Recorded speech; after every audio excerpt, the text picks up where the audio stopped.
minasyaitonirrajim. Bismillahirrahmanirrahim. Assalamualaikum warahmatullahi wabarakatuh. Alhamdulillahirabbil alamin. Wassalatu wassalamu ala asyrafil anbiya'i wal mursalin wa ala alihi wa sahbihi ajma'in. Allahumma iftah alaina hikmataka وانشر علينا من خزائن رحمتك يا أرحم الراحمين رب اشرح لي صدري ويسر لي أمري واحلل عقدة من لساني يفقه قولي اللهم فقهنا في الدين وعلمنا التأويل واهدنا إلى صراطك المستقيم صراط الذين أنعمت عليهم من النبيين والصديقين والشهداء والصالحين وحسن أولئك رفيقا يا أرحم الراحمين سبحانك لا علم لنا illa ma 'allamtana innaka antal alimul hakim. Amin ya rabbal alamin. Apa khabar sidang penonton sekalian? Selamat pagi, sabahul khair, good morning diucapkan kepada sidang penonton setia rancangan soal jawab agama nombor 1 di Malaysia. Tak lain dan tak bukan, tanyalah ustaz biar tahu, jangan keliru. Alhamdulillah, pertama-tamanya sama-samalah kita panjatkan kesyukuran kita kepada Allah Subhanahu Wa Taala kerana dengan izinnya Allah Subhanahu Wa Taala masih lagi memberikan peluang untuk kita teruskan kehidupan kita, boleh lagi untuk kita terus bekerja dan memenuhi di antara keperluan satu sama lain, sesama keluarga, sesama jiran dan sebagainya. Ini semua adalah peluang-peluang yang perlu kita rebut, sebab ini yang akan menjadi saksi dan juga bukti kita suatu mana kita berhadapan di hadapan Allah Subhanahu Wa Taala di akhirat kelak, insya-Allah. Bertemu semula kita untuk episod kali ini 21 Januari 2022 bersamaan 18 Jamadil Akhir 1443 Hijriah, dan alhamdulillah Allah pertemukan kita pada pagi ini, pada pagi Jumaat yang penuh dengan keberkatan ini. Mudah-mudahan kita semua tergolong di dalam golongan orang yang mendapat limpah kurnia daripada Allah Subhanahu Wa Taala. Seterusnya, di samping kita mengambil inisiatif untuk melakukan ataupun melaksanakan ibadat-ibadat sunat, antaranya kita memotong kuku dan sebagainya, kita ambil juga peluang untuk kita berada di dalam taman-taman syurga menerusi rancangan Tanyalah Ustaz pada pagi ini. Alhamdulillah, kita bersyukur sebanyak-banyaknya kepada Allah Subhanahu Wa Taala. Dan sidang penonton sekalian, seperti biasa dalam rancangan Tanyalah Ustaz, kita membawakan topik-topik yang cukup menarik, cukup penting untuk kita sama-sama selidiki dan pelajari, dan insya-Allah menerusi silibus akidah pada pagi ini. Ayuh sama-sama kita mempelajari satu tajuk yang cukup penting, iaitu berkaitan dengan jaga akidah. Selama ni, adakah akidah yang kita fahami dan juga kita pegang ini adalah kita sudah pun memegangnya dengan sekukuh-kukuhnya, ataupun ada something wrong somewhere. Jadi insya-Allah pada pagi ini yang akan menjawab persoalan-persoalan presiden penonton sekalian berkaitan dengan topik kita jaga akidah bersama kita pada pagi ini yang berbahagia Al-Fadhil Dr. Muhammad Nizam Abdul Kadir kita. Assalamualaikum Dr. Waalaikumsalam warahmatullahi wabarakatuh. Apa khabar Dr. pagi ni? Alhamdulillah. Alhamdulillah seperti biasa. Alhamdulillah, baru 2 minggu hari itu kita bertemu. Hari ini kita dapat bertemu lagi semula, insya-Allah. Mudah-mudahan memberikan keberkatan buat kita semua. Jadi sidang penonton sekalian, ada sebarang persoalan yang ingin diajukan kepada kami, satu topik yang cukup penting. Bolehlah untuk terus hubungi kami di talian 1800 88 1677 ataupun menerusi laman media sosial rasmi kami di Facebook Tanyalah Ustaz TV3. InsyaAllah, tanpa membuang masa lagi, sebagai permulaannya ni lah Doktor, kita nak tahulah apa sebenarnya intipati perbincangan kita pada pagi ini dan ke manakah hala tuju topik yang kita nak bincangkan ni berkaitan dengan jaga akidah. Silakan Doktor. Bismillahirrahmanirrahim. Assalamualaikum warahmatullahi wabarakatuh. Assalamualaikum. Alhamdulillahi rabbil alamin. Allahumma salli ala Sayyidina Muhammad wa ala alihi wa sahbihi ajma'in. Subhanaka la ilma lana illa ma 'allamtana innaka antal alimul hakim. Wala haula wala quwwata illa billahil aliyyil azim. Amma ba'd.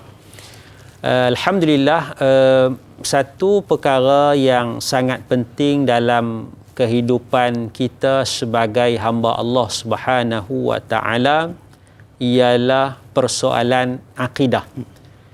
Persoalan akidah ini adalah persoalan iman, ya, persoalan iman. Sebab itu kalau kita kadang-kadang masyarakat ni dia lebih mengutamakan amalan-amalan, ya, amalan sunat, mana lebih baik, mana lebih afdal, nak baca qul huwallah sekali ke 3 kali, ya. Ada satu soalan 2-3 hari sudah, mana lebih baik baca Fatihah ke selawat? Kan dia nak bagi pilihan kepada kita kan. Sebenarnya dua-dua tu baik, ya, baca Fatihah pun baik, selawat pun baik. Dan maksud saya ialah masyarakat kita banyak bertanya kepada soal amalan yang afdal, amalan yang lebih baik. Tetapi jauh lebih besar daripada amalan yang afdal ini adalah perkara akidah. Ya. Kerana kalau rosak akidah kita, kalau rosak iman kita, sebab iman ni dia boleh yazidu wa yanqusu. Iman ni dia boleh bertambah, tambah iman kita, dan dia boleh yanqus. Iman ni dia boleh berkurang walaupun ada iman. Dan kita bimbang daripada berkurangnya iman itu, akhirnya tidak ada iman, ya, tidak ada iman, ya. Jadi ini satu perkara yang besar, ya, berkenaan dengan akidah. Begitu juga kadang-kadang pemikiran, ya. Pemikiran ni pun dia macam satu akidah juga, ataupun fahaman, ya. Dia ada faham bahawa satu perkara yang sebenarnya tak betul dari sudut akidah, ya. Satu perkara yang tak betul dari sudut akidah. Misalnya dia mengatakan bahawa dia Muslim, tetapi dia berkeyakinan, dia beriktikad bahawa Nabi Isa tu telah mati disalib. Kan? Dia bacalah mana-mana buku dan sebagainya, ataupun kajian sejarahnya, dia yakin bahawa Nabi Isa telah mati disalib. Ini satu perkara yang bertentangan juga dengan akidah. Jadi walaupun dia mungkin semayang dan sebagainya, tapi dari sudut keyakinan itu ada kesilapannya, ya. Jadi sebab dia mudah, sebab dia berkait dengan pemikiran, dia berkait dengan keyakinan, dan kadang-kadang benda tu tidak nampak, ya. Berbeza dengan amalan. Amalan ni dia berat sikit sebab dia nak kena buat dan sebagainya. Jadi sebab itu kita nak kena jaga betul-betul akidah kita, pemikiran kita, supaya tidak terpesong daripada ajaran Islam, ya. Ada juga pemikiran yang salah, misalnya kadang-kadang sampai menghalalkan yang haram, sampai menghalalkan yang haram, ya. Kadang-kadang mengharamkan yang halal, yang halal diharamkan, dan yang menghalalkan yang haram, yang haram tu dihalalkan, yang halal diharamkan. Balik ni. Menghalalkan yang haram. Ada benda dalam agama adalah haram, adalah haram dalam agama, tetapi kerana ilmu yang dia baca, dia dapat, ya, susur ilmu, punca ilmu tu dia dapat, ya, daripada sumber yang salah, dia beriktikad, dia berkeyakinan bahawa benda ni adalah halal, walaupun jelas diharamkan di dalam Al-Quranul Karim. Contohnya ada orang dia yakin bahawa riba tu halal kalau tak membebankan, ya, kalau sikit-sikit, ya, halal dia kata. Macam arak tu arak tak mabuk tu, kan? kalau mabuk tu haram lah.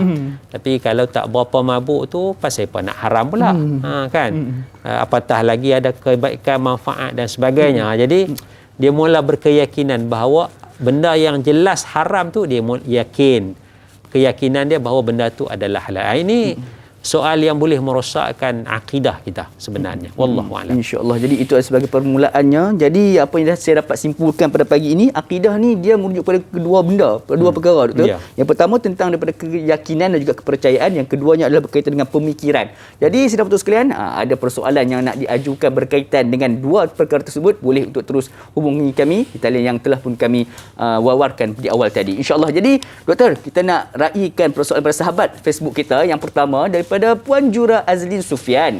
Assalamualaikum Ustaz, Da'i dan kru tanyalah Ustaz. Assalamualaikum warahmatullahi.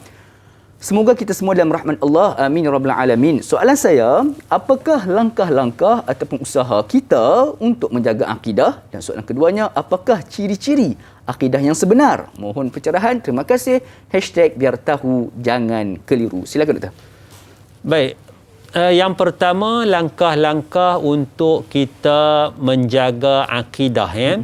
Langkah untuk kita menjaga akidah. Jadi ini berkait dengan kalau kita katakan epistemologi ilmu, ya. Apa dia pula epistemologi? Maknanya benda tu benda yang kita nak yakin itu mestilah sesuatu yang benar. Kita yakin benda tu benar dan mestilah mempunyai penghujahan. Ya. Dalam konsepnya disebut sebagai justified true belief. Ya, justified true belief. Maknanya benda tu benar, ya, benda tu benar. Yang keduanya kita yakin benda tu benar dan kita mempunyai dalil, mempunyai hujjah. Ya. Itu sebut sebagai makna bila kita mempunyai dalil, mempunyai hujjah, inilah membawa kepada ilmu. Maknanya kalau kita nak jaga akidah kita, kita nak jaga iman kita, salah satu perkara yang asas adalah berkenaan dengan ilmu itu sendiri. Ya. Maknanya kita kena belajar, kita kena gali ilmu, ya, supaya lebih mantap keimanan kita. Contohnya, ya. Contohnya sekarang kita yakin bahawa Tuhan itu Esa. Ya, Tuhan itu Esa. Allah Subhanahu wa taala adalah Tuhan yang sebenar. Ya. Tetapi datang syubhat kepada kita, betulkah Allah itu Tuhan yang Esa? Betulkah Allah itu Tuhan yang sebenar? Kalau Allah itu Tuhan yang sebenar, kenapa kita tidak nampak Allah Subhanahu wa taala? Tak timbul syubhah ni, ya, syubhah ni. Jadi itu yang kita keraguan tu akan mula timbul, ya. Sebab itu dalam hadis Rasulullah sallallahu alaihi wasallam disebutkan, maksudnya lebih kurang syaitan akan bisikkan kepada kamu, siapa buat benda ni, siapa cipta benda ni. Kita akan beritahu Allah yang ciptakan, Allah yang ciptakan, Allah yang ciptakan. Sebab sifat Allah Subhanahu wa taala ini adalah sifat qudrat. Ya, dia sangat-sangat berkuasa, ya. Maha berkuasa. Terjemahan kita maha berkuasa. Allah ni maha mendengar. Allah maha melihat. Allah tidak diciptakan. Ya, Allah yang mencipta. Ya. Jadi itu sifat asas tentang ketuhanan, ya. Karena kalau kita nak jadikan satu benda ni sebagai Tuhan kita, sembahan kita, kita nak minta sesuatu kepada dia, kita nak kena tengok adakah dia baru diciptakan ataupun dia pencipta. Ya kan? Kalau dia Tuhan kita tapi dia pun baru diciptakan, ataupun dia Tuhan kita tapi dia telah mati. Kan, Tuhan kami ni tapi mati dah. Jadi macam mana benda yang dah mati boleh jadi Tuhan? Baru sama dengan kita. Kita pun akan mati, kan. Baru sama dengan datuk nenek kita dah mati, tak jadi Tuhan pun. Pasal apa objek ni jadi Tuhan sedangkan objek ni telah mati? Jadi itu maknanya kita nak kena tengok ilmu tu. Jadi iblis, syaitan bisik, siapa jadikan benda ni, kita akan jawab Allah, Allah, Allah. Akhirnya kita buat satu kesimpulan, setiap benda mesti ada pencipta. Maka syaitan akan bisikkan, siapakah yang menciptakan Allah Ta'ala? Ya? Sebab kita dah buat kesimpulan, mesti ada pencipta. Jadi siapa yang menciptakan Allah Subhanahu wa Ta'ala? Di sinilah maknanya kita kena tetapkan bahawa aku beriman, ya, kepada Allah Subhanahu wa Ta'ala. Jadi jawapan ringkasnya maknanya kita kena ada dari sudut meningkatkan kefahaman ilmu agama kita itu, ya.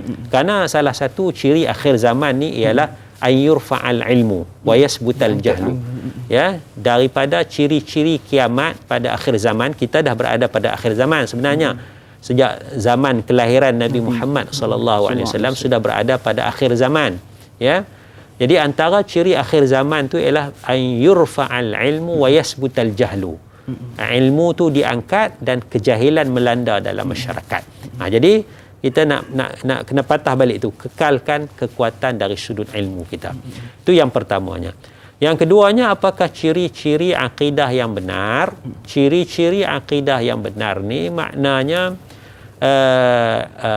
disebut sebagai i'tiqad yang jazam, yang kuat, yang bertepatan dengan waqi' an dalil.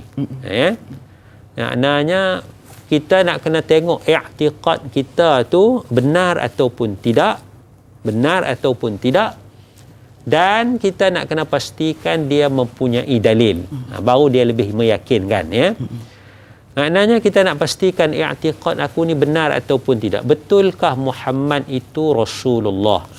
Ya, sallallahu alaihi wasallam. Betulkah bahawa Isa ini anak Tuhan ataupun dia hamba Tuhan?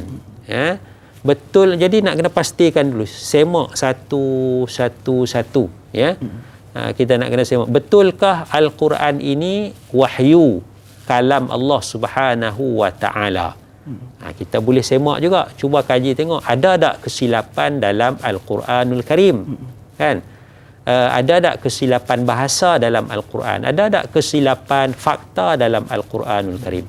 Kita boleh buat bandingan dengan kitab-kitab suci dalam agama lain, ya, kitab suci agama lain dan sebagainya, supaya kita nak tengok, nak cari kebenaran, kepastian dalam sesuatu perkara itu. Wallahu a'lam. Insya-Allah. Jadi perlu keiktikad yang benar dan juga ada penghujahan dalil yang membenarkannya. Ya, insya-Allah kita akan terpelihara dan juga itu adalah ciri-ciri akidah yang benar. Insya-Allah. Jadi senang betul sekalian, banyak lagi ni kita akan bercakap tentang jaga akidah ni.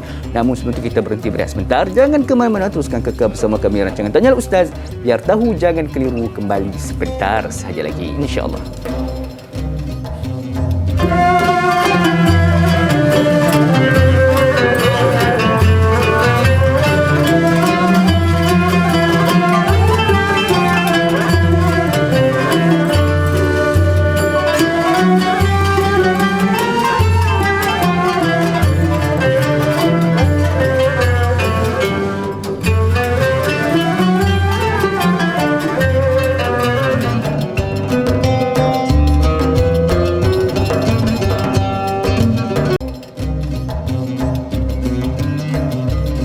Allahumma salli ala Sayyidina Muhammad wa ala ali Sayyidina Muhammad. Alhamdulillah, saudara sekalian, kembali kita bertemu pada pagi ini dalam rancangan Tanyalah Ustaz, biar tahu jangan keliru. Mudah-mudahan dengan pertemuan kita dalam Majlis Ilmu ini banyak persoalan-persoalan yang terjawab dan mengeluarkan kita daripada kekeliruan kita selama ini. Masih lagi membincangkan topik berkaitan dengan jaga akidah. Mudah-mudahan dengan perbincangan kita pada pagi ini, akidah yang kita anuti, akidah yang kita pegang sehingga ke saat ini akan terjamin dan juga terselamat, insya-Allah. Jadi sahabat sekalian, ada sebarang persoalan yang ingin diajukan kepada kami, seperti biasa boleh untuk terus berhubung kami di talian yang tertera yang di kaca televisyen anda. Insya-Allah soalan-soalan menarik kita akan ajukan kepada yang berbagai doktor untuk kita sama-sama dapatkan jawapannya, insya-Allah. Jadi doktor, kita nak beralih dengan persoalan berikutnya daripada sahabat Facebook kita, daripada saudara Abdul Karim Sufian.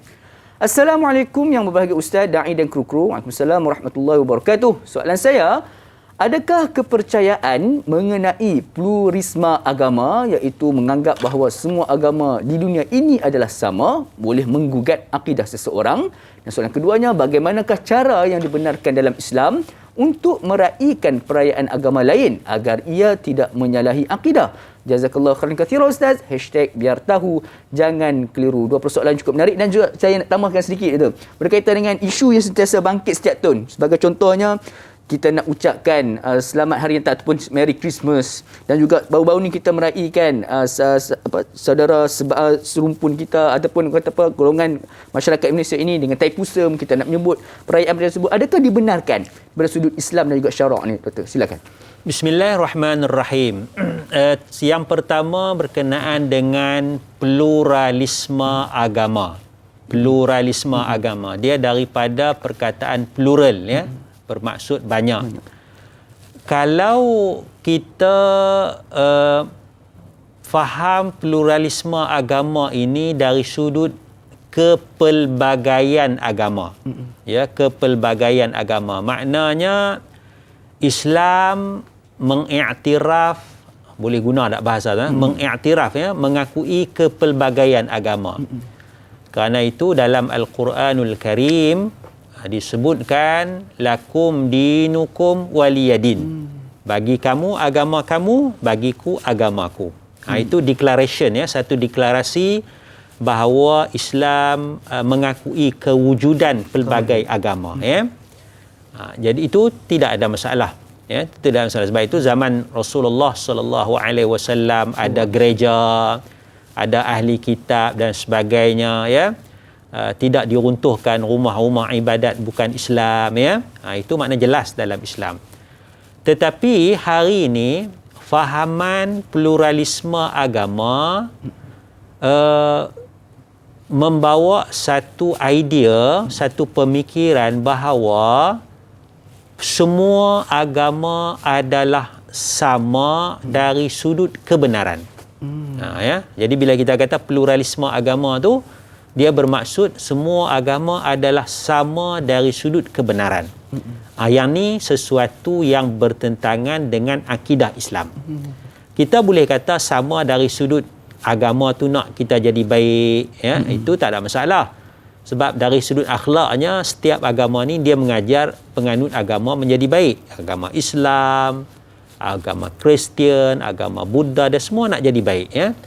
Tetapi apabila semua agama sama dari sudut kebenaran, ya, maknanya Islam benar, ya, Islam adalah agama benar, Kristian agama benar, Buddha agama benar dan sebagainya, itu dari sudut akidah Islam dia ada masalah. Ya. Kerana apa?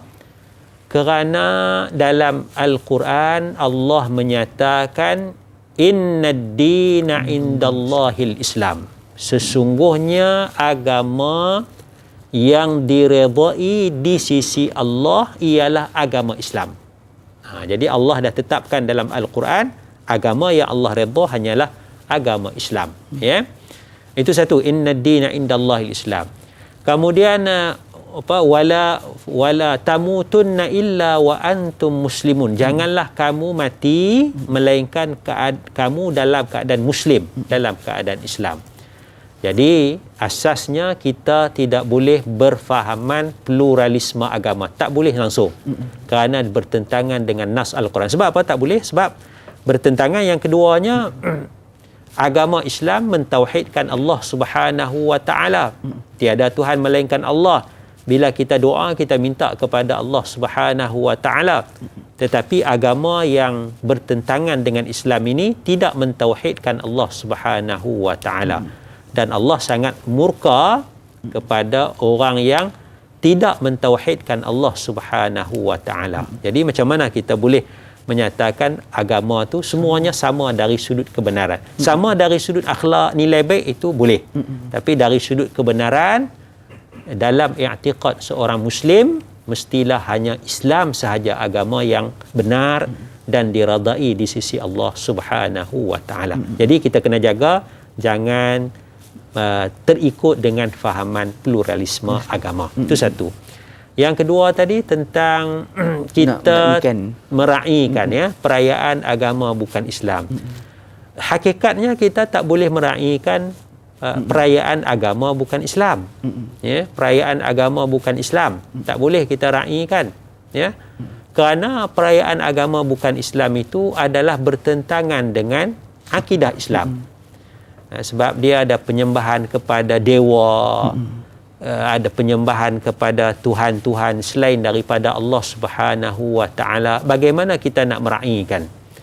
Katalah, ya, sahabat-sahabat kita yang beragama Hindu, ya, bawa kavadi, kita pun pakai pakaian tu, tolong bawa kavadi sekali, berat nampak kan, kita pun tolong bawa naik atas tu, ya. Dah lakum dinukum, bagi mereka, ya, amal, mereka nak amalkan agama mereka, silakan, kita tak kacau, ya. Tapi kita tak boleh meraihkan, tak boleh meraihkan, dan tak sepatutnya kita hadir sekali, ya, tak sepatutnya, dia mengganggu agama orang, amalan agama orang tu, ya. Ya. Jadi apa yang kita boleh buat? Kita boleh hadir dalam majlis kemasyarakatan. Maknanya pagi tu dah selesai upacara di gereja, pagi tu dah selesai upacara di kuil dan sebagainya, petang tu ada majlis di hotel, open house, dewan masyarakat. Kita hadir atas nama persahabatan, atas nama aktiviti sosial. Tapi upacara agama di rumah ibadat kita tak terlibat langsung, kerana ia sesuatu yang bertentangan dengan Al-Quran. Kerana Allah Subhanahu wa taala sebut di dalam Al-Quran, wa ibadur rahman, sifat hamba Allah ini ialah salah satunya, ada 12 sifat dalam tu, dalam suratul Furqan itu, salah satu sifat ibadur rahman, hamba Allah ini, wala yashhaduna zur, mereka tidak menghadiri majlis-majlis yang ditafsirkan oleh ulama sebagai a'yadul kuffar, perayaan-perayaan orang kafir, perayaan agama bukan Islam, tidak menghadiri, ya, tidak terlibat dalam perayaan agama bukan Islam. Itu sifat ibadur rahman, ya. Jadi ni kita nak sibuk hadir dan sebagainya itu, kalau kita dah hadir, istighfar banyak-banyak, bertaubat kepada Allah Subhanahu wa taala, dan lepas ni janganlah kita terlibat lagi, ya. Dan sepatutnya pemimpin masyarakat menunjukkan contoh yang baik kepada masyarakat Islam, pemimpin muslim, ya, supaya masyarakat tidak menormalisasikan budaya baru, iaitu hadir dalam perayaan agama bukan Islam. Kalau kita nak buat kajian tu lain. Ya, saya ada pelajar yang saya kata pergilah kuil, kan? Pergilah kuil, tengok kuil macam mana, apa yang ada dalam kuil. Itu kita nak buat kajian. Ya, kita tak hadir perayaan agama dia, kita nak buat kajian, kita pergi masa lain. Kecuali kita nak buat kajian masa perayaan tu apa yang ada. Itu kita nak buat kajian.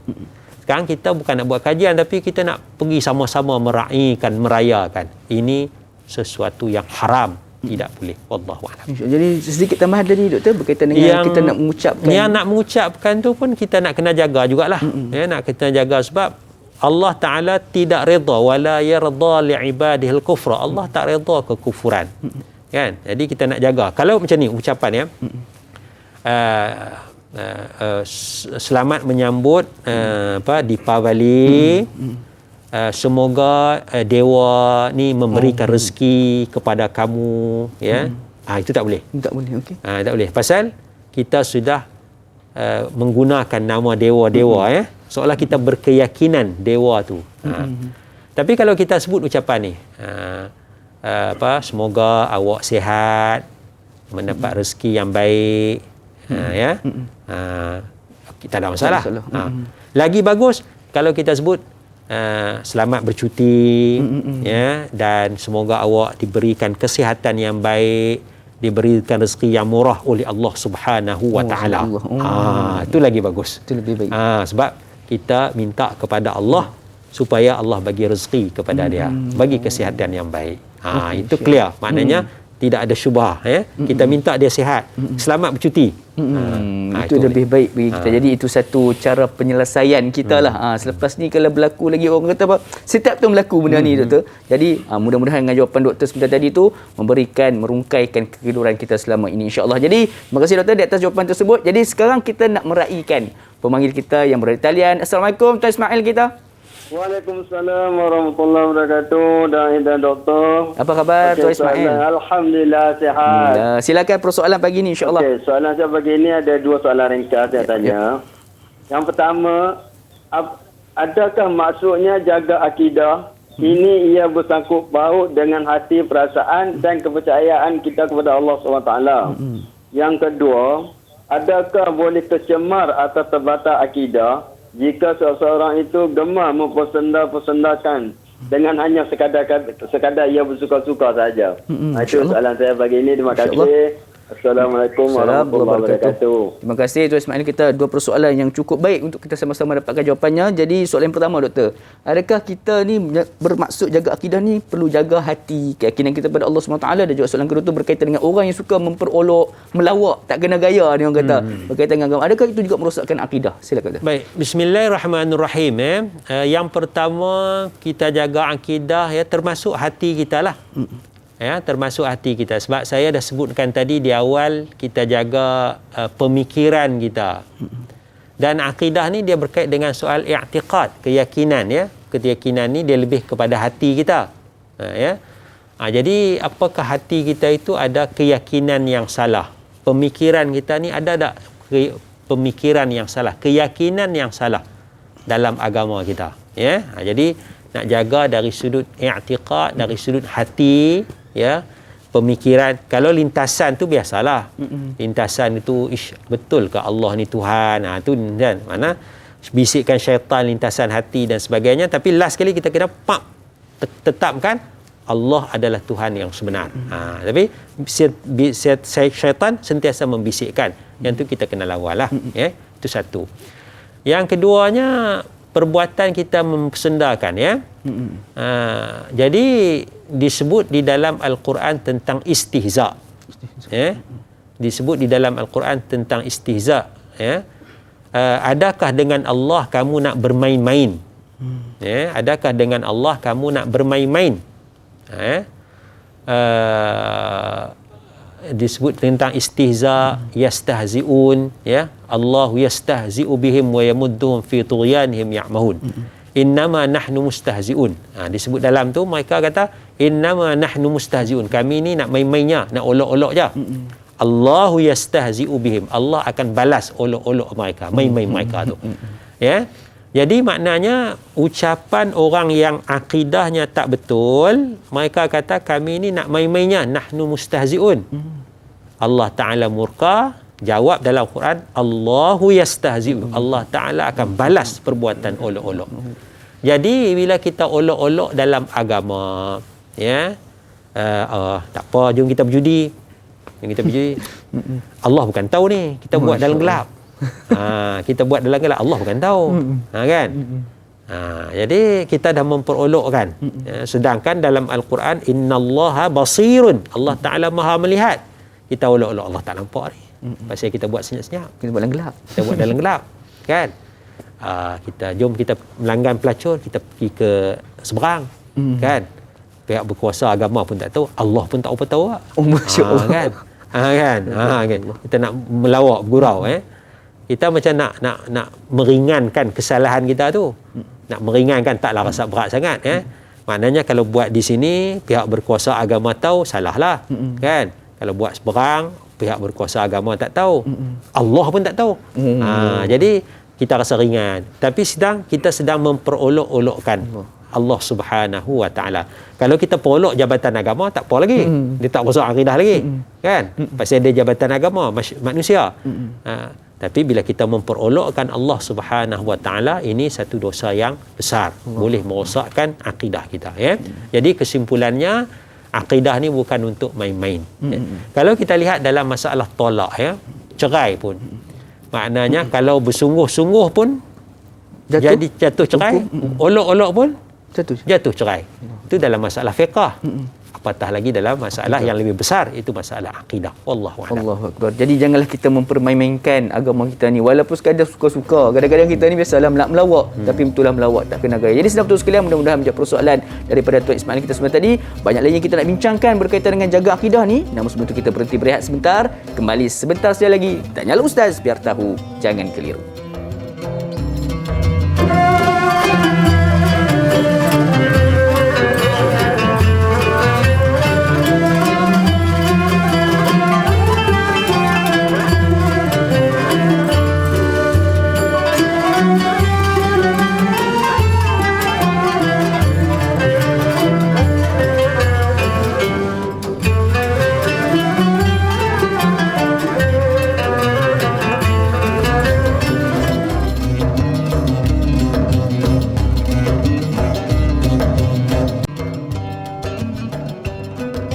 Alhamdulillah, sahabat sekalian, kembali kita bergabung menerusi Taman-Taman Syurga dan rancangan Tanyalah Ustaz, biar tahu, jangan keliru. Ayuh sama-sama kita memperbanyakkan selawat kita pada pagi Jumaat yang penuh barakah ini. Mudah-mudahan Allah Subhanahu Wa Taala dan juga baginda SAW mudah untuk menggunakan syafaat baginda di akhirat kelak. Amin rabbal alamin. Masih lagi dengan topik perbincangan kita pada pagi ini, jaga akidah.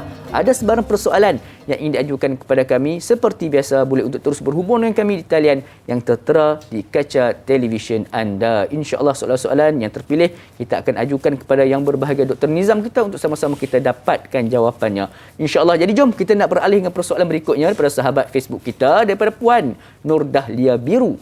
Assalamualaikum Ustaz dan Naim serta semua kru Tanyalah Ustaz. Waalaikumsalam warahmatullahi. Soalannya, apakah perkara-perkara yang boleh merosakkan akidah? Adakah senaman yoga itu boleh merosakkan akidah umat Islam? Mohon pencerahan Ustaz. Terima kasih. #biar tahu, jangan keliru. Soalan ini juga sama tentang berkaitan dengan tarian poco-poco ni, Doktor. Poco-poco ni macam mana? Kalau kita buat yoga, ya, senaman, kita tafakur, ya, tapi kita tidak ada keyakinan, i'tiqad yang bertentangan dengan Islam, ya. Maknanya kita buatlah gerakan badan asalnya daripada agama lain. Tapi kita saja buat gerakan badan tapi kita tak ada keyakinan. Tapi kalau kita buat pergerakan tu dengan i'tiqad apa, membayangkan dewa sekian, membayangkan Tuhan sebab dia asal agama lain contohnya. Kita ambil sebiji-sebiji daripada agama tu. Kita tak modify, tak ubah suai. Ya, bagi patuh syariah, ya. Itu yang jadi masalah, ya. Tapi kalau kita ubah suai, maknanya mengosongkan fikiran sambil kita berzikir kepada Allah. Kan? Berapa lama? Sekadar masa kita kata sebut subhanallah 10 kali. Kita pun subhanallah 10 kali. Kan? Kita ubah suai, ya. Ada satu orang tu cantik, ya. Mana bila buat senaman ni kita biasa sebut, okey, sebut 1 2 sampai 8. Kan? Itu ubah lagi 1 2. Dia punya senaman dia kata subhanallah 8 kali. Subhanallah, subhanallah, subhanallah. Saya kata bagus juga ni. Dapat pahala. Daripada 1 sampai 8 tu subhanallah 8 kali dapat pahala dah. Kan kalau dia selawat 8 kali Allahumma salli ala Muhammad, Allahumma salli ala 8 kali dapat pahala. Dia modify sikit bagi jadi Islamik, ya. Kita nak isi masa senaman tapi kita sentiasa berzikir kepada Allah Subhanahu Wa Taala. Jadi yoga tu kena ubah suai. Sebab kita hanya nak kita kata mungkin kita nak menenangkan fikiran kita dan sebagainya, nak meregangkan badan kita dan sebagainya, tapi kalau pengisian dia itu bertentangan dengan Islam, ada dewa-dewa yang dibayangkan dan sebagainya, itu tak boleh. Tapi kalau kita buat cara Islam, kita bayangkan kita berselawat, ya, kita bayangkan kita sedang berzikir kepada Allah dan sebagainya, maka saya ingat itu sesuatu yang harus dalam agama kita. Allahu Akbar. Jadi mengislahkan senaman maksudnya, menjadikan senaman itu satu ibadah. Jadi setiap perkara yang kita lakukan ni boleh jadi ibadah sekiranya kena pada gayanya. Insya-Allah mudah-mudahan menjawab persoalan pada Puan Nur Dahlia Biru kita. Jom kita nak raikan pemanggil kita yang berikutnya, Ibu Siti Rohani Talian. Assalamualaikum Ibu Siti Rohani. Warahmatullahi wabarakatuh. Assalamualaikum. Apa khabar Ibu Siti? Alhamdulillah sihat. Silakan soalan pagi ni insya-Allah. Assalamualaikum Ustaz dan Naim. Assalamualaikum warahmatullahi wabarakatuh.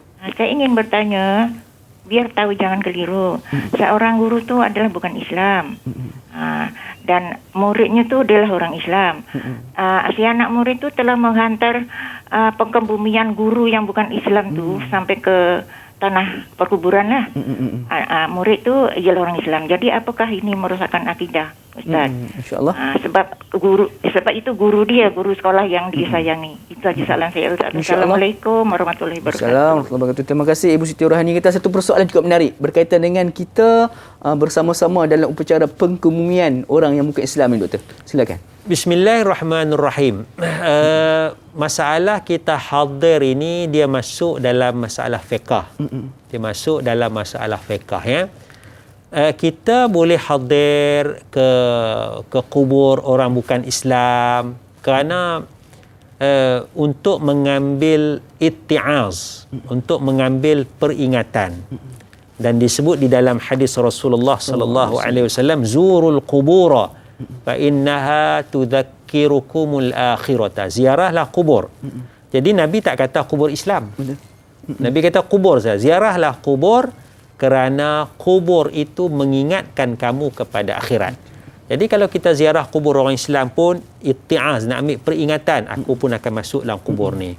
Kalau kita ziarah kubur bukan Islam pun kita ingat aku pun akan mati masuk dalam kubur macam ni juga, kan? Jadi pergi ke kubur, menziarahi kubur tu adalah dibenarkan walaupun kubur bukan Islam. Jadi kalau kita hadir majlis pengkebumian, ya, bukan Islam, ada tak di sana kita terlibat dengan upacara agama bukan Islam? Ya, ada tak kita terlibat ataupun tidak? Kalau kita terlibat dalam upacara agama bukan Islam, tak boleh. Tak boleh. Ya, tak boleh. Tapi kalau kita sebagai murid, kita duduk di belakang, ya, agama dia uruskan, kita tengok, ya, maka itu bagi saya tidak ada masalah lah. Sebab kita tak terlibat dalam upacara itu, ya, kita tak terlibat. Tapi saya ingat susah juga sebab hari ni pun sebab saya duduk tengok kematian ni, yang hadir kematian kubur orang Islam pun tak ramai sebenarnya. Yang semayang di surau tu, yang semayang di masjid tu katalah 200 orang. Yang habis kat situ je lah. Yang pergi kubur tu berapa orang? Berapa orang je kan? Itu. Jadi Jadi tak apalah maknanya ya, kalau kita hadir pun lagi baguslah ya.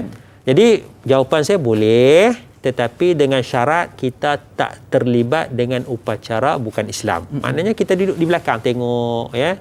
Sama-sama kita ambil peringatan, aku juga akan mati. Adakah aku mati dalam keadaan beriman kepada Allah dan sebagainya ya. Guru aku ni mati dalam keadaan tak beriman. Kita tak boleh nak doa, ya Allah ampun, tak boleh nak buat apa dah. Itu kalau macam contoh dia ada yang jenis pegang lilin duduk belakang tu, adakah dibenarkan? Jadi pegang lilin tu dia mungkin simbolik kepada upacara agama. Sebab ke bumi tu siang. Jadi kenapa nak pegang lilin lagi? Kalau ke bumi tu malam, minta semua pakat pegang lilin malam cahaya tak nampak ni, munasabah lah. Pasal pegang lilin tu nak bagi cerah kan. Pasal malam. Sekarang siang, jadi tak ada sebab kita nak pegang lilin. Jadi mungkin kerana agama. Jadi kalau kerana agama kita pegang lilin tu, itu dah masuk dalam upacara agama, maka kita tak sewajarnya melakukan perkara sedemikian. Mana kita duduk belakang tu, kita tangan ke belakang ke, kita cakap kita tak terlibat langsung. Ya, biarkan agamanya yang menguruskannya. Sekadar menghadirkan diri itu dibenarkan, namun melibatkan diri dengan upacara tersebut maka tidak boleh dilaksanakan. Jadi insya-Allah mudah-mudahan menjawab persoalan daripada Ibu Siti Rohani kita sebentar tadi. Jadi sahabat sekalian, sekali lagi doktor, kita minta berehat seketika. Banyak lagi yang kita akan kupas berkaitan dengan jaga akidah. Jangan ke mana-mana, teruskan kekal bersama kami. Tanyalah Ustaz biar tahu. Jangan keliru, kembali sebentar sahaja lagi insya-Allah.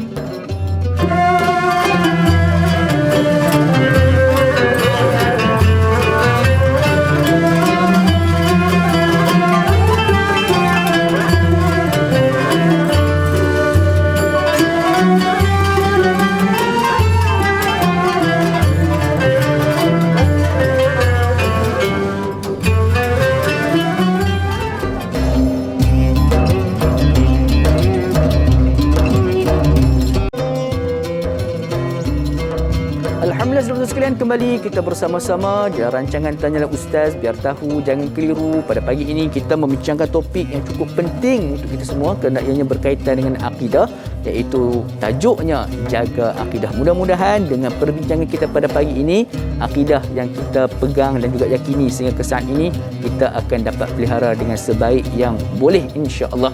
Jadi sahabat sekalian, ada lagi sebarang persoalan yang ingin diajukan kepada kami, seperti biasa terus berhubung dengan kami di talian yang tertera di kaca televisyen anda. InsyaAllah soalan-soalan kita akan tanyakan kepada yang bagus doktor untuk sama-sama kita dapatkan jawapannya. Jadi ayuh sahabat-sahabat sekalian, kita nak beralih dengan persoalan berikutnya daripada sahabat Facebook kita, Puan Ruby Abu Bakar Ruby. Assalamualaikum warahmatullahi wabarakatuh. Assalamualaikum warahmatullahi.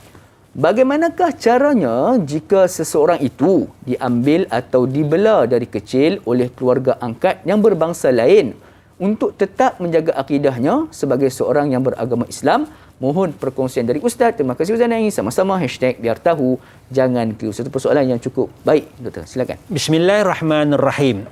Pertama sekali, sebagai orang Islam yang bertanggungjawab, tidak sewajarnya dan seharusnya anak-anak kecil dibela oleh keluarga bukan Islam. Ya. Kerana kita nak jaga akidah anak kecil tu. Katalah umurnya 3 tahun ya. Nak bagi anak angkat ni, bagilah keluarga non-Muslim jaga. Sedangkan dia ni asalnya Islam. Ya. Tak boleh sama sekali ya. Ini kita kena jaga daripada awal ya. Itu asas yang penting ya. Tapi kadang-kadang berlaku jugalah, maknanya takdir Allah Ta'ala ya, keluarga dia tak dia nak uruskan dan sebagainya, dibela ni. Itu maknanya kalau dia kecil, umur dia 5 tahun, dibela oleh keluarga angkat dan sebagainya, dia tak tahu agama lagi dan sebagainya kan. Ini yang asal mana tak boleh serah daripada awal ya. Tapi kalau alhamdulillah dia walaupun dia dibela oleh keluarga angkat bukan Islam, tapi dibela dengan cara Islam, dia dah besar, umur 17 tahun, 18 tahun, dia tahu dia beragama Islam, alhamdulillah ya. Maknanya dia tetap berbuat baiklah kepada keluarga angkatnya walaupun berbeza agama. Ya. Tapi dia kekal dalam keadaan Islam, menjaga akidah Islam. Maknanya keluarga angkat dia semayang cara bukan Islam tu, dia tak kacau lah. Kan, dia tak kacau lah. Dia semayanglah dalam bilik dia. Kan. Kemudian masak, makan, maknanya itu fiqahnya jaga kehalalan makanan ya. Dan kalau dah soal aurat nanti kena jaga dan sebagainya, ya. Tapi maknanya akidah tu kena jaga betul-betul, ya. Maknanya dia tak boleh sama sekali lah dah. Aku ni Islam tapi tak apalah. Keluarga angkat aku ni pun sembah patung ni pun boleh jugalah aku sekali-sekala. Ya. Tak boleh lah. Tapi itu masalahnya, maknanya dia dah dibelah dari kecil. Ya, dibelah dari kecil. Jadi maknanya kita yang ada sekarang ni jangan sama sekali membiarkan anak-anak kecil kita dibelah oleh keluarga angkat non muslim, ya. Anak kita ramai tak mampu nak belah lah, nak bagi kat orang lah belah, kan. Adalah orang kaya tu non muslim, ya. Nak serah nak. Kan, nanti anak aku jadi kaya. Kan, dapat harta ni kan. Kita pun serah anak kita yang umur 2 tahun tu kepada keluarga non muslim. Jangan sama sekali, ini merosakkan akidah, ya. Wallahu a'lam. Insya-Allah. Jadi menjaga akidah itu cukup penting sejak daripada usia kecil. Sebab Allah Taala sebut, ya, qu ya ayyuhallazina amanu qu anfusakum wa ahlikum nara.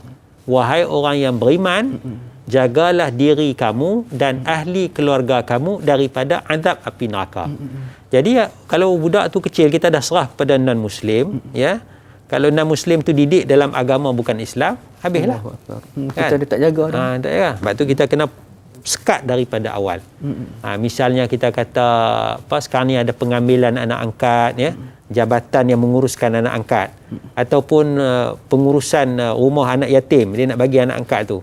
Dia nak kena tengok keluarga ni Islam ataupun tidak. Sebab ni asal anak yatim Islam ni. Nak bagi Islam ataupun tidak. Dia kena cari yang Islam. Wallahu insya-Allah. Jadi itulah yang kita sudah pun ada orang kata saluran-saluran yang boleh kita ambil sekiranya kita nak memberikan ataupun menyerahkan anak sebagai anak angkat. Insya-Allah mudah-mudahan menjawab persoalan tersebut. Jadi jom kita sama-sama nak raikan pemanggil berikutnya. Kak Yat kita talian. Assalamualaikum Kak Yat. Apa khabar? Alhamdulillah sihat. Kak Yat sihat noh. Alhamdulillah sihat. Silakan soalan pagi ni Kak Yat. Okey, terima kasih Dai. Assalamualaikum Ustaz. Assalamualaikum warahmatullahi. Ustaz, soalan Kak Yat, cabaran paling utama dalam sekarang kita ada terlalu banyak perkongsian dalam FB dan YouTube dan sebagainya Ustaz. Jadi terkadang kita orang awam ni merasa keliru. Jadi Kak Yat nak tanya, soalan pertama, bagaimana untuk kita mengenal pasti ilmu-ilmu yang tidak bertentangan dengan Islam dan juga petua-petua dan adat yang tidak bertentangan. Bunyi dah macam Islam sangat dah. Tambah sekarang Ustaz, ada fahaman yang mengatakan mungkin Kak Yat tak faham lah, tak boleh tambah Saidina lah, isu di mana Allah bertempat lah. Jadi Kak Yat nak tahu yang mana satu kita nak kenal, sedangkan kita tahu Islam itu sederhana. Jadi macam mana yang kita nak kenal Islam yang ekstrim dan Islam yang sederhana?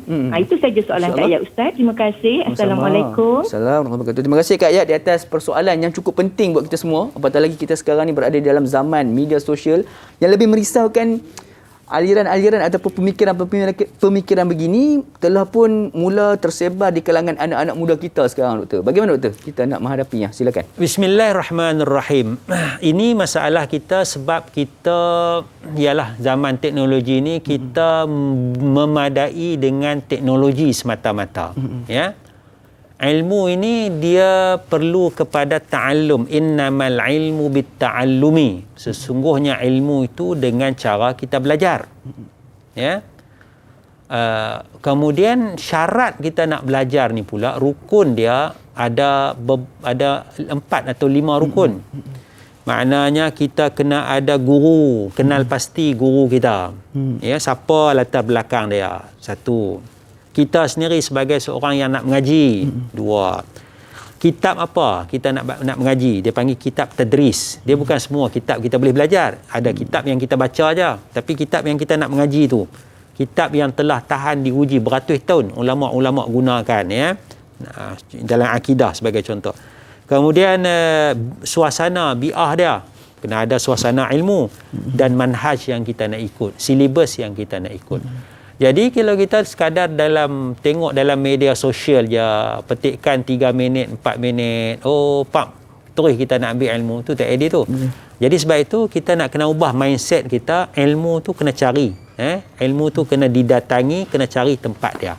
Kena ada guru dia, kitab dia macam mana. Bukan sekadar media sosial. Jadi media sosial tu sebagai tambahan tak apalah. Tambah dan sebagainya. Macam kita nak makan lah, makanan nasi, kan? Lepas tu cuci mulut tu kalau ada tak apa, tak ada pun tak apa kan. Ni cuci mulut je, nasi tak ada. Oh, boleh lapar boleh. Kan tak kenyang lah kita kan.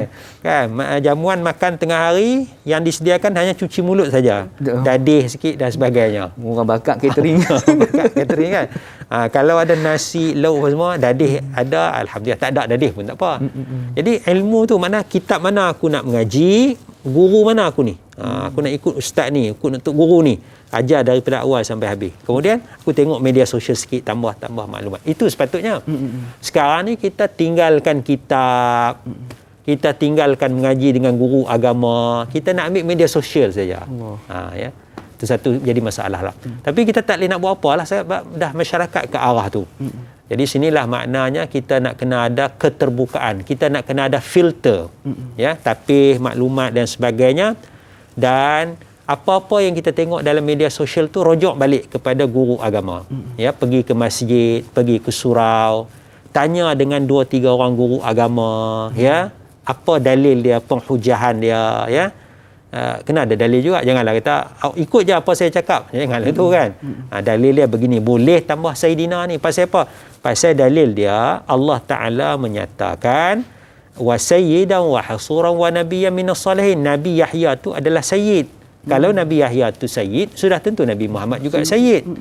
Dalam hadis sahih Nabi menyatakan ana sayyidu waladi Adam. Aku ni adalah sayyid anak Adam. Nabi mengaku dia sayyid. Jadi bila kita kata Sayyidina tu tak ada masalah sebab Nabi mengaku Nabi Sayyid. Kan? Jadi Sayyidina penghulu kami, Sayyid kami. Dan kita tambah tu bukan tambah Quran. Sebab tu ulama tak tambah Muhammadur Rasulullah. Tak ada kata wa sayyidina Muhammadur Rasulullah. Quran. No, tak boleh tambah. Tapi selawat, zikir, nak sebut nama Nabi Muhammad, Sayyiduna Nabi Muhammad bersabda. Nak sebut tak ada masalah. Kan? Tapi Quran kita tak kacau sebab Quran tak boleh tambah satu huruf, tak boleh kurang satu huruf. Kan? Yang lain tu boleh. Jadi sebab itu kena banyakkan guru agama kita dan kalau apa-apa masalah tak boleh selesai juga, rujuk kepada pejabat agama, rujuk fatwa daripada mufti. Sebab mufti dia ada autoriti. Ya, wallahu alam. Itu adalah jalan yang terbaik, iaitu kita rujuklah kepada pihak yang berautoriti. Jadi saya cukup respect doktor sebenarnya dengan pelajar-pelajar pondok sebagai contohnya. Mereka belajar kitab tu daripada kulit ke kulit. Jadi kita semua kena belajar sebegitulah, barulah kita dapat keberkatan ilmu dan juga mudah-mudahan ilmu kita dapat tu adalah bukan ilmu yang sesat ataupun yang menyeleweng, insya-Allah. Jadi mudah-mudahan menjawab persoalan tersebut. Kita narai pemanggil yang berikutnya. Pemanggil setia kita Tuan Omar Abdul Majid kita. Assalamualaikum Tuan Omar. Waalaikumsalam warahmatullahi wabarakatuh. Da'i Luqman dan Dr. Muhammad Nizam Abdul Kadir. Ya, saya Omar Abdul Majid dari Felda Cini Timur 3 Pekan Pahang. Assalamualaikum Dr. dan Da'i. Wabarakatuh. Apa khabar Tuan Haji Omar kita? Alhamdulillah saya sihat. Sihat orang tua Da'i. Tak macam Da'i orang muda ya. Allahu Akbar. Dia tak macam orang muda ni, orang tua ni dia dah lain. Seorang itulah Tuan Haji Omar seorang muda. Silakan Tuan Haji Omar soalan pagi ni insya-Allah. Jadi soalan saya begini, doktor ya. Doktor, kadang-kadang kita ni doktor, apabila kita sakit, kita pergi jumpa doktor tak kiralah doktor di biasa ataupun doktor fakar, dan kadang-kadang pergi juga jumpa doktor fakar. Yang dikatakan hospital spesialis ini, hospital yang dikata terbaik. Tapi sakit kita tak sembuh juga. Jadi apabila pergi dah tu berikhtiar dengan cara tradisional ni doktor. Ini yang biasa kita sebut tradisional ni. Apabila tradisional ni, kita dalam kepala kita ialah womo. Womo ataupun dukun ini, doktor. Jadi berubat dengan doktor fakar, doktor apa semua dah pergi dah berhabis dah berpuluh ribu dah duit habis, tak sembuh, pergi doktor, pergi womo kebetulan sembuh. Bila dah sembuh ini yang jadi masalah doktor. Dia kata kalau aku tahu baik aku pergi womo pada aku pergi doktor. Jadi habis duit banyak, pergi womo dekat dengan rumah. Tak habis duit banyak. Dia tidak berlandaskan kepada yang maha kuasa yang menyembuhkan penyakit. Apakah ini juga boleh merosakkan akidah? Satu lagi, apabila dia dah berjaya dalam perniagaan ataupun dah jadi korporat yang berjaya, dan apabila nak bagi zakat, dia kata orang yang terima zakat ni sebenarnya pemalas belaka, dan menuduh begitu, dan doktor, apakah boleh kita mengatakan akidah kita tidak terjaga ataupun boleh merosakkan akidah dengan perkataan-perkataan yang begini rupa ni doktor? Itu soalan saya doktor dan dai. Terima kasih banyak doktor dan dai. Assalamualaikum. Assalamualaikum warahmatullahi wabarakatuh. Terima kasih Tuan Haji Omar di atas dua persoalan yang cukup jelas. Namun sebelum tu sidang betul sekalian, kita nak melabuhkan tirai terlebih dahulu TV3. Nak tahu jawapan bagi persoalan Tuan Haji Omar kita, jangan lupa untuk saksikan 30 minit ekstra eksklusif di TV9 sebentar sahaja lagi. Tanyalah Ustaz, biar tahu jangan keliru, kembali sebentar sahaja lagi, insya-Allah.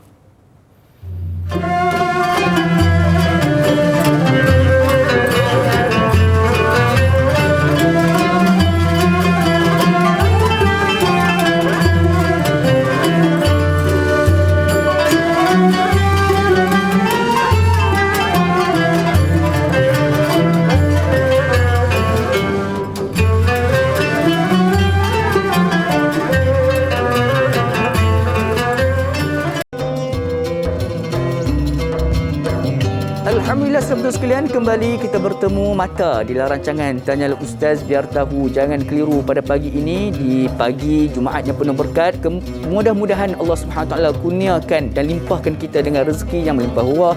Mungkin ada yang sakit, Allah berikan kesihatan dan juga membebaskan kita daripada bebanan hutang. Amin ya rabbal alamin. Jadi kita masih lagi membincangkan topik berkaitan dengan jaga akidah, menerusi silibus akidah kita pada pagi ini. Mudah-mudahan dengan pembelajaran kita tentang jaga akidah ini akan memastikan kita mampu untuk memelihara pegangan dan juga keyakinan akidah kita selama ini, insya-Allah. Ada persoalan yang ingin diajukan kepada kami, seperti biasa boleh untuk terus berhubung dengan kami secara terus di talian yang tertera di kaca televisyen anda. Kepada sahabat-sahabat, saudara serumpun kita yang sedang menyaksikan menerusi live Facebook kita pada pagi ini, seperti biasa, ayo sama-sama kita sebarluaskan ilmu yang kita dapat pada pagi ini dengan melaksanakan satu tugasan yang cukup mudah, dengan kita menekan butang kongsi. Ayo kita sama-sama sebarluaskan ilmu yang kita dapat ini kepada seberapa ramai yang boleh, mudah-mudahan memberikan manfaat untuk kita semua, insya-Allah.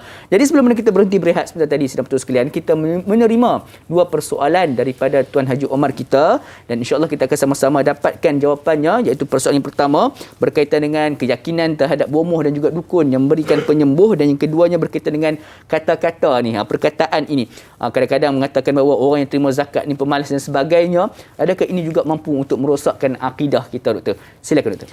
Bismillahirrahmanirrahim. Yang pertama, keyakinan kita bahawa bomoh itu menyembuhkan.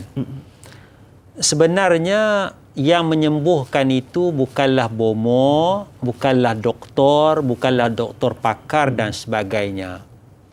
Yang menyembuhkan itu adalah Allah Subhanahu wa Ta'ala. Innamasyafi antasyafi, innamasyafi antasyafi, la shifa illa shifa'uk, shifa'an la yughadiru saqaman wala naqama, dalam ruqyah doa dia tu kan. Hanya sesungguhnya engkaulah ya Allah yang menyembuhkan. Allah lah yang menyembuhkan, ya. Jadi kita tak boleh yakin, tak boleh i'tiqad bila berubat dengan doktor lega, oh doktor telah menyembuhkan saya. Tak boleh.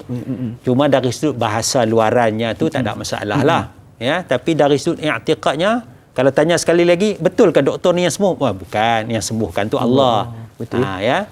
Kita pening kepala, ya, lepas cucuk vaksin, kan? Orang kata makan Panadol, kan? Apa? Kita makan lega, oh Panadol ni menyembuhkan. Panadol akan bagi sembuh? Betul. Ya Allah. Ya. Cuma bahasa kita tu kali yang pertama tu kita sebut secara kiasan lah, majaznya doktor, bomoh, ubat dan sebagainya.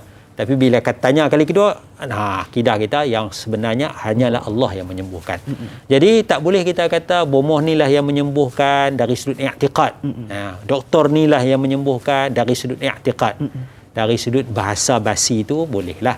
Ya. Itu asasnya, ya.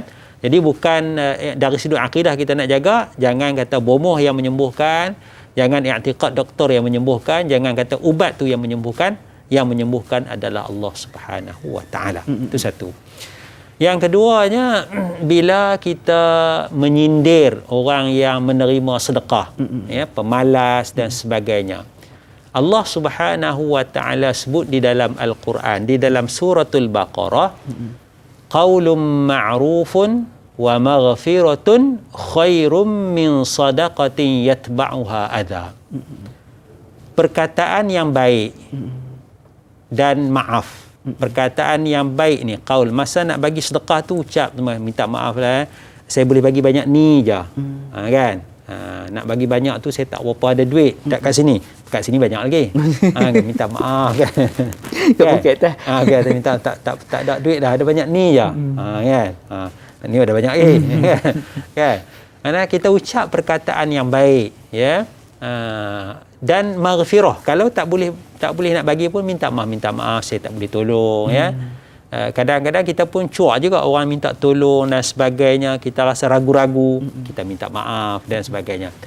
Jadi perkataan yang baik yang tidak menyakitkan hati penerima sedekah, penerima zakat, lebih baik daripada sedekah yang diiringi dengan perbuatan menyakitkan.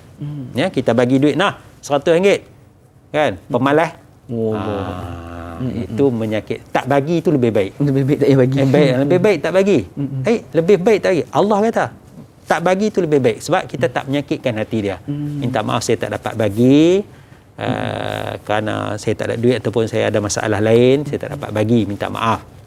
Banding kita yang duit banyak bagi RM100, kan pemalas ni kerja minta sedekah, yang Allah Taala tak bagi macam tu, ya. Jadi maknanya dia tak sampai berakidah, tapi dari sudut adab, dari sudut akhlaknya itu, ya. Kita rasa kita hebat, ya. Kalau kita tengok Qarun tu, innama utituhu ala ilmin min indi, sesungguhnya aku dapat harta ni kerana ilmu daripada aku. Dia lupa kepada pemberian daripada Allah Subhanahu wa taala. Jadi kalau Allah Ta'ala bagi kita kaya, Allah Ta'ala uji kita dengan kekayaan. Jadi jangan sombong. Wallahualam. InsyaAllah, mudah-mudahan dengan jawapan pencerahan daripada yang bagi Dr. sebentar tadi akan memberikan kita jalan keluar dan juga menjawab persoalan daripada Tuan Haji Umar kita sebentar tadi, insyaAllah. Jadi jom sama-sama kita nak raikan persoalan berikutnya daripada sahabat Facebook kita, Puan Rahimah Saud. Assalamualaikum. Waalaikumsalam warahmatullahi. Adakah makanan yang kita makan, pakaian yang dipakai, pergaulan tanpa had, akhlak yang tidak dijaga serta pertalian silaturahim dan ukhuwah yang diabaikan menjadi faktor bagi kita susah untuk menjaga akidah supaya mantap? Jazakallahu khair Dr. dan Da'i, sama-sama #biar tahu jangan keliru. Silakan Dr. Wallahu alam, sama ada perbuatan-perbuatan contoh yang disebutkan itu, kita makan makanan yang haram, ya. Kita tak jaga pergaulan, kita tak jaga akhlak, menyebabkan akidah kita juga terjejas sedikit sebanyak. Ada kemungkinan. Ada kemungkinan perkara itu akan menjejaskan akidah kita. Sebab kita tak berapa kisah dengan perintah Allah Subhanahu wa taala. Maknanya kita nak makan benda haram, tak apalah, kan? Kita nak pakai pakaian yang Allah tak redha, tak tutup aurat, tak apalah, kan? Jadi kita dah mula meremehkan hukum-hukum ketetapan Allah Subhanahu wa taala ni, walaupun mungkin perkara tu dari sudut fiqh, kan? Mungkin perkara tu dari sudut akhlak, kan? Tapi bila perbuatan kita meremehkan perintah Allah Subhanahu wa taala ni, dia akan merosakkan akidah kita sedikit sebanyak, ya, menghakis sedikit sebanyak, ya. Jadi akidah kita tu akan goyahlah. Maknanya kalaulah kita dah biasa buat benda haram, makan benda haram, ya, jomlah kita raikan perayaan non-Muslim. Boleh. Meraihkan perayaan non-Muslim tu satu yang sangat besar dosanya tu, ya. Tapi kita dah biasa buat benda-benda haram ni, maknanya benda yang haram dari sudut akidah pun bolehlah. Dia akan jadi macam tu. Jadi kita kena ada satu, maknanya package yang lengkap. Nak jaga akidah ni, kena jaga syariat, kena jaga akhlak juga. Wallahu a'lam. InsyaAllah perlu jaga juga aspek-aspek yang lain, insyaAllah akan terpelihara juga akidah kita, insyaAllah. Jadi teman-teman sekalian, kita nak raikan persoalan berikutnya pula daripada saudari Intan Zurina Abdul Razak. Assalamualaikum. Waalaikumsalam warahmatullahi. Apakah hukumnya seorang pekerja Islam yang terpaksa memakai pakaian tema unsur perayaan agama lain semasa bekerja? Contoh memakai topi Santa Claus sempena perayaan Christmas. Masalah kedua, adakah ianya salah? Sedangkan mereka akan berkata, ianya hanyalah pakaian, tidak langsung menggugat akidah kami. Terima kasih atas pencerahan. Ni persoalan yang juga kerap kali berlaku setiap tahun, Doktor. Silakan. Dia mungkin setengah orang dia melihat dari sudut pakaian, setengah orang melihat dari sudut ekonomi. Ya, melihat dari sudut ekonomi maknanya pakai topi Santa Claus tu ekonomi, ya, nak melariskan perniagaan dan sebagainya, ya. Tapi sebagai seorang Muslim yang kita nak jaga akidah kita, dia bila kita pakai Santa Claus tu, apakah di sana ada kepercayaan? Ada kepercayaan sebab kita biasa baca Santa Claus ni terbang bawa keldai rusa tu kan. Jadi itu yang kita biasa bayangkan. Maknanya malam Christmas dia datang rusa terbang bawa hadiah dan sebagainya. Kita doa wish dia akan datang hantar hadiah kan. Jadi bila tengok pakai tu topi Santa Claus tu, kita pun cerita ni ada cerita Santa Claus ni yang menarik kan. Dia mula menanamkan bibit-bibit kepercayaan yang sebenarnya sebenarnya bertentangan dengan Islam, ya. Jadi dan dia simbol agama, simbol perayaan. Orang tak pakai sekarang ni bulan 1 ni. Tak pakai dah kan.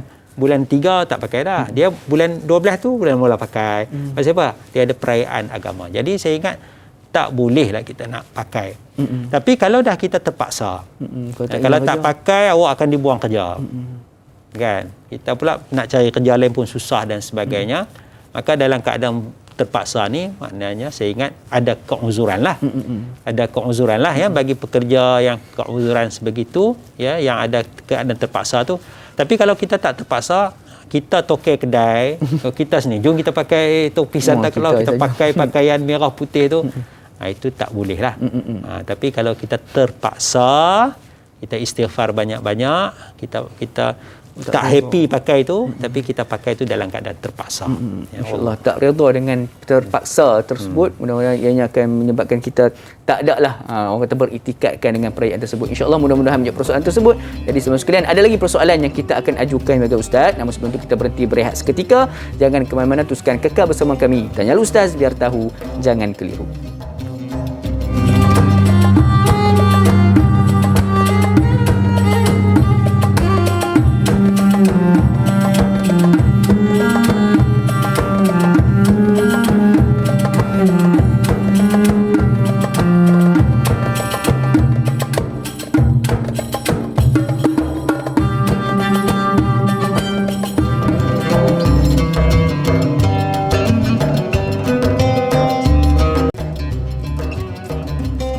Alhamdulillah, saudara-saudara sekalian, kembali kita bersama-sama dalam rancangan Tanyalah Ustaz, biar tahu, jangan keliru. Mudah-mudahan pertemuan kita pada pagi ini membawa 1001 rahmat dan keberkatan daripada Allah Subhanahu Wa Taala. Amin ya rabbal alamin. Kita masih lagi membincangkan topik berkaitan dengan jaga akidah di dalam segmen kita yang terakhir pada episod kali ini. Mudah-mudahan kita sempatlah untuk meraihkan beberapa lagi persoalan pada sahabat-sahabat penanya kita, insya-Allah. Jadi untuk persoalan berikutnya kita nak raihkan pemanggil talian, iaitu bersama dengan Ibu Supinah Yusof kita. Assalamualaikum Ibu.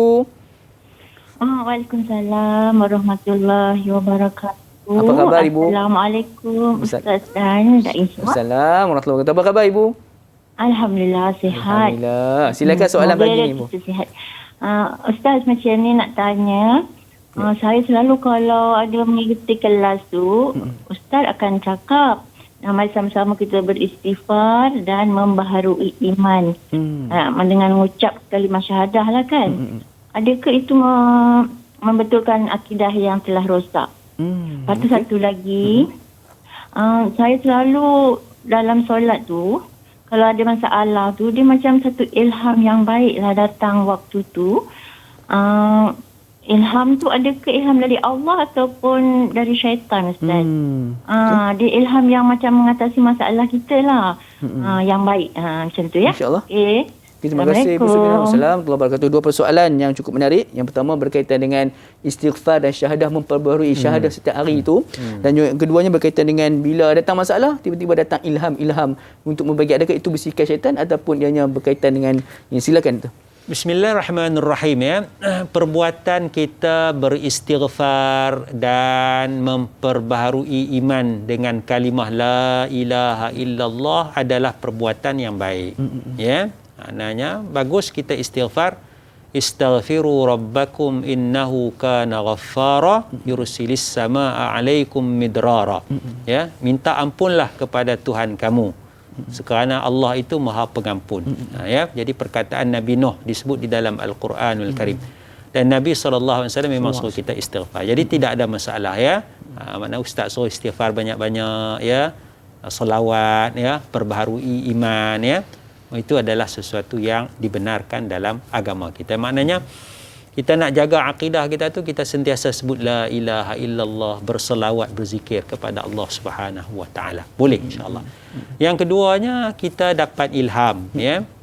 Dapat ilham tu kita tengoklah sama ada perkara itu perkara yang dibenarkan dalam agama ataupun tidak. Kita ada masalah. Tiba-tiba datang ilham untuk selesai masalah ni minum arak. Allah Kan, salah. Itu salah dah, confirm dah Walaupun dapat ilham tu tengah semayang. Allahu Akbar. Tengah masalah ni. Tiba-tiba datang ilham. Penyelesaiannya lah minum arak. Walaupun tengah semayang. Kerana apa? Bertentangan dengan syariat. Ya. Jadi kita nak kena tengok apakah isi kandungan ilham tu. Kalau okey, okey. Kalau tak okey, tak okey. Okey, insya-Allah. Jadi ilham yang tidak bertentangan dengan syariat itu insya-Allah satu kesudahan ataupun penyelesaian yang baiklah. Kalau bertentangan tu maksud dia tu ada bisikan-bisikan lain lah tu yang memberikan ilham tersebut. Insya-Allah mudah-mudahan menjawab persoalan tersebut. Kita nak raikan pemanggil yang berikutnya pula, Tuan Ilyas Abu Bakar kita. Assalamualaikum. Waalaikumsalam warahmatullahi dan Uthman dan juga doktor. Ya, apa khabar Tuan Ilyas? Alhamdulillah sihat. Alhamdulillah. Silakan Tuan Ilyas soalan pagi ni. Ya, soalan saya begini, ada suatu ketika dulu saya melawat apa? Hello. Silakan. Silakan. Ya, saya melawat ni ke Turkif lah. Ataskan ajakan kawan-kawan. Jadi saya pun pergi lawat. Tidak ada niat apa. Cuma untuk melihat suasana di dalam dia. Okey. Sambil itu dan melihat keadaan pula nak minta apakah boleh tidak boleh kita pergi ke tempat seperti Pakcik itu. Soalan kedua saya dah berjumpa dengan nama perbuatan mendakwatinya mendapat mimpi. Dalam mimpi dia datangi oleh wali dan memberi apa ni orang kata apa dapatnya lah, dapat ilham untuk membaca pakcik. Dan juga pergi ke tempat untuk tempat untuk bertapa lah dengan berzikir 10,000 kali dan minta pencerahan atas kita percaya macam mana kalau kita ada berjumpa dengan perawat tersebut dan kata dia bertemu dengan seseorang wali. Kita pencerahan adakah akidah kita juga insya-Allah. Terganggu lah. Orang kata wasak juga. Begitulah soalan saya. Minta pencerahan Ustaz itu saja. Assalamualaikum warahmatullahi wabarakatuh. Dua persoalan daripada Tuan Ilyas kita, insya-Allah. Yang pertama berkaitan dengan mendatangi ataupun melawat tempat-tempat agama lain ni. Adakah dibenarkan ataupun merosak akidah? Yang keduanya berkaitan dengan jumpa wali dalam mimpi, dapat ilham untuk bertapa sebagainya. Adakah itu bertentangan dengan akidah sebagainya? Silakan. Baik, yang pertama kita menziarahi tempat-tempat agama bukan Islam, rumah ibadat bukan Islam. Jadi kalau ada tujuan yang wajar, kita nak melihat suasana, nak mempelajari agama lain, ya.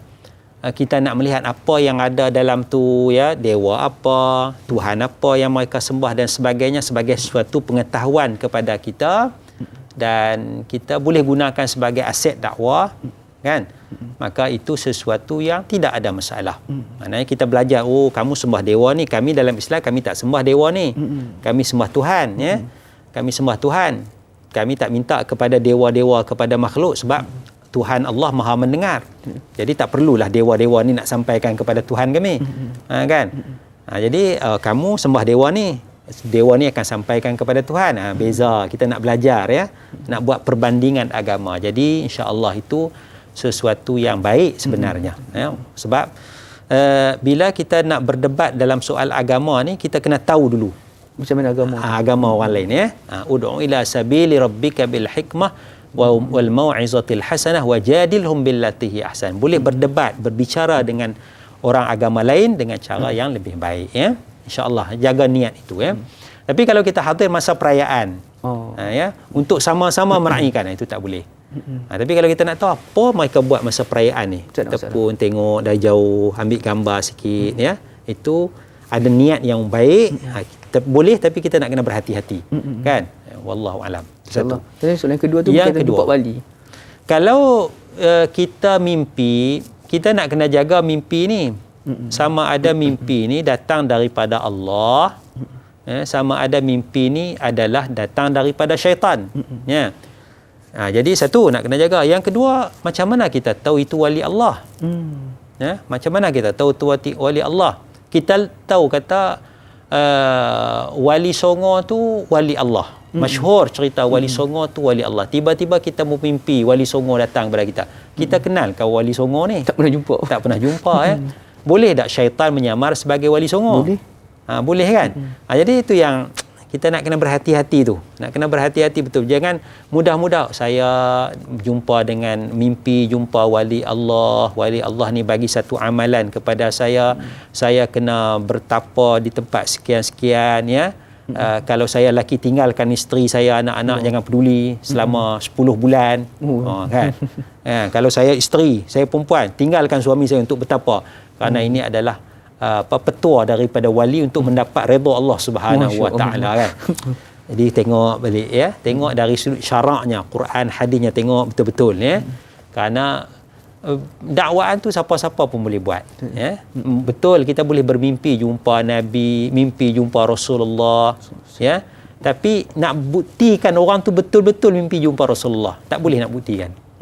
Kan? Maknanya dai Luqman pun boleh sebut saya hari-hari jumpa Rasulullah. Kan? Jadi macam mana nak buktikan? Apa kita nak scan tengok? Kan? Saya ada masalah ni, tanya pejam mata. Soalan ni Rasulullah dah, saya jumpa Rasulullah minggu sudah, Rasulullah dah jawab dah soalan ni. Kan? Jadi kita tertipu dengan cara yang sebegitu. Jadi maksud saya adalah berhati-hati, sebab mimpi ni tak boleh dibuktikan kebenarannya. Macam hadis Nabi tu boleh dibuktikan, boleh kaji sanad dia begini. Tapi kalau mimpi ni siapa nak buktikan? Ya. Tapi kalau kita percayalah, kalau orang tu soleh dan sebagainya, dia mimpi, kata dia mimpi jumpa Rasulullah berdasarkan watak soleh dia tu, insya-Allah lah. Tapi kalau yang mimpi tu duk minum arak, saya mimpi jumpa Rasulullah kata boleh minum arak ni. Untuk saya seorang boleh. Kan? Dia macam kan, jadi macam mana kan? Ustaz tu pun mimpi jumpa Rasulullah, ya. Dia minum arak pun mimpi jumpa Rasulullah, ya. Itu kita nak kena berhati-hati. Wallahu a'lam. Insya-Allah perlu berhati-hati dengan persoalan mimpi ni. Mudah-mudahan persoalan tersebut. Jadi jom kita nak meraihkan persoalan berikutnya dalam saki-baki masa yang tinggal ini dengan meraihkan persoalan pada saudari Syahir Alia Muhammad. Assalamualaikum Ustaz, da'ina semua. Waalaikumsalam warahmatullahi. Kita dilahirkan dalam fitrah iaitu beragama Islam. Bagaimanakah untuk kita menguatkan fitrah agar akidah mampu berfungsi sebagai kekuatan berhadapan cabaran masa kini? Terima kasih. Satu persoalan yang cukup penting berkaitan dengan cara kita nak jaga akidah kita pada zaman sekarang ni. Ya.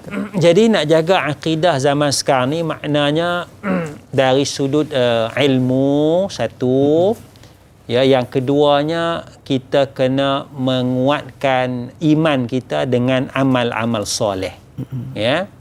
Yang pertama dari sudut ilmu, kita belajar, kita mengkaji, membaca dan sebagainya. Yang keduanya kita meningkatkan kekuatan iman dengan amal soleh. Ya. Maknanya iman kita itu bertambah, tanda iman kita bertambah dengan bertambahnya amal-amal soleh kita. Iman kita berkurang, antara tanda berkurangnya iman kita itu ialah berkurangnya amal-amal soleh kita. Kalau dulu kita semayang tahajud, tapi sekarang kita rasa malas nak semayang tahajud, ya, amal soleh kita berkurang, itu adalah tanda keimanan kita berkurang. Bukan kita confirm, tidak. Tapi pasal apa dulu semayang tahajud, lepas tu tak mau dah semayang tahajud, ya. Maknanya kita dah mula longgar, ya. Jadi kuatkan iman dengan amal soleh, ya. Lagi banyak amal soleh kita, lagi kuat keyakinan kita kepada Allah Subhanahu wa taala. Jadi dua lah saya ingat, ya, secara ringkasnya, ilmu dan juga dengan melakukan amal soleh. Insya-Allah. Jadi ilmu dan juga kuatkan iman kita. Mudah-mudahan ianya akan memberikan kita mampu untuk berdepan dengan zaman sekarang ini dengan permasalahan akidah dan sebagainya. InsyaAllah. Jadi doktor, kita sudah pun berada di penghujung rancangan pada pagi ini. Sedikit kesimpulan ringkas pada doktor, dan bolehlah doktor tutup pertemuan kita pada pagi ini dengan bacaan doa. Mudah-mudahan Allah SWT limpahkan kita dengan nikmat dan juga keberkatan. Silakan doktor. Bismillahirrahmanirrahim. Cabaran akidah pada zaman sekarang ini sangat-sangat mencabar. Sebab cabaran akidah pada zaman sekarang ni dia datang dalam bentuk yang halus. Ya. Dalam bentuk yang halus. Misalnya pluralisme agama, semua agama tu benar belaka, ya. Dia datang dalam pahaman liberal, ya. Jadi dia sangat halus sebab dia masih lagi kadang-kadang berdalilkan Quran tetapi tidak pernah ditafsirkan oleh mana-mana ulama, ya. Jadi sebab itu nak jaga akidah ni kita kena baca Quran, faham tadabbur Quran, kita nak kena faham juga hadis-hadis Rasulullah sallallahu alaihi wasallam, dan kita nak kena tengok para ulama kerana al ulama warasatul anbiya. Ulama ni adalah waris para nabi, ya. Itu asas yang penting, ya. Wallahu a'la wa a'lamu bis-shawab. Bismillahirrahmanirrahim. Alhamdulillahirabbil alamin. Allahumma shalli ala sayidina Muhammad wa ala alihi wa sahbihi ajma'in. Allahumma ighfir lana dhunubana wa liwalidina warhamhuma kama rabbawna shighara wa li jami'il muslimina wal muslimat wal mu'minina wal mu'minat bi rahmatika ya arhamar rahimin. Rabbana la tuzigh qulubana ba'da idh hadaitana wa hab lana min ladunka rahmah innaka antal wahhab. Wa sallallahu ala Muhammad wa ala alihi wa sahbihi ajma'in walhamdulillahi rabbil alamin. Amin amin rabbil alamin. Jazakallahu khairan katsira doktor di atas bacaan doa sebentar tadi. Mudah-mudahan Allah SWT memanjangkan usia doktor, memberikan kesihatan dan keberkatan untuk terus berkongsi ilmu buat kami semua insya-Allah. Jadi sahabat sekalian, mudah-mudahan dengan perbincangan kita pada pagi ini berkaitan dengan jaga akidah, kita mampu untuk menjaga juga memelihara akidah kita dan mengekalkan akidah kita dengan aliran ataupun fahaman yang sebenarnya. Tambahan pula kita berada di penghujung akhir zaman ini insya-Allah. Jadi sahabat sekalian, jangan lupa untuk saksikan rancangan Tanyalah Ustaz pada besok hari bersama dengan moderator kita Da'i Hakim dan juga ahli panel kita Ustaz Muhammad Ashraf Ayub dengan perbincangan menerusi silibus tafsir dan taranum menerusi surah Ghafir ayat 58 hingga ayat 60. Mudah-mudahan bermanfaat. Saya Dan Luqman, mohon maaf sekiranya ada terkurang di mana-mana di akhirul kalam ini. Wabillahi taufiq wa hidayah. Wassalamualaikum warahmatullahi wabarakatuh. Tanyalah Ustaz biar tahu, jangan keliru.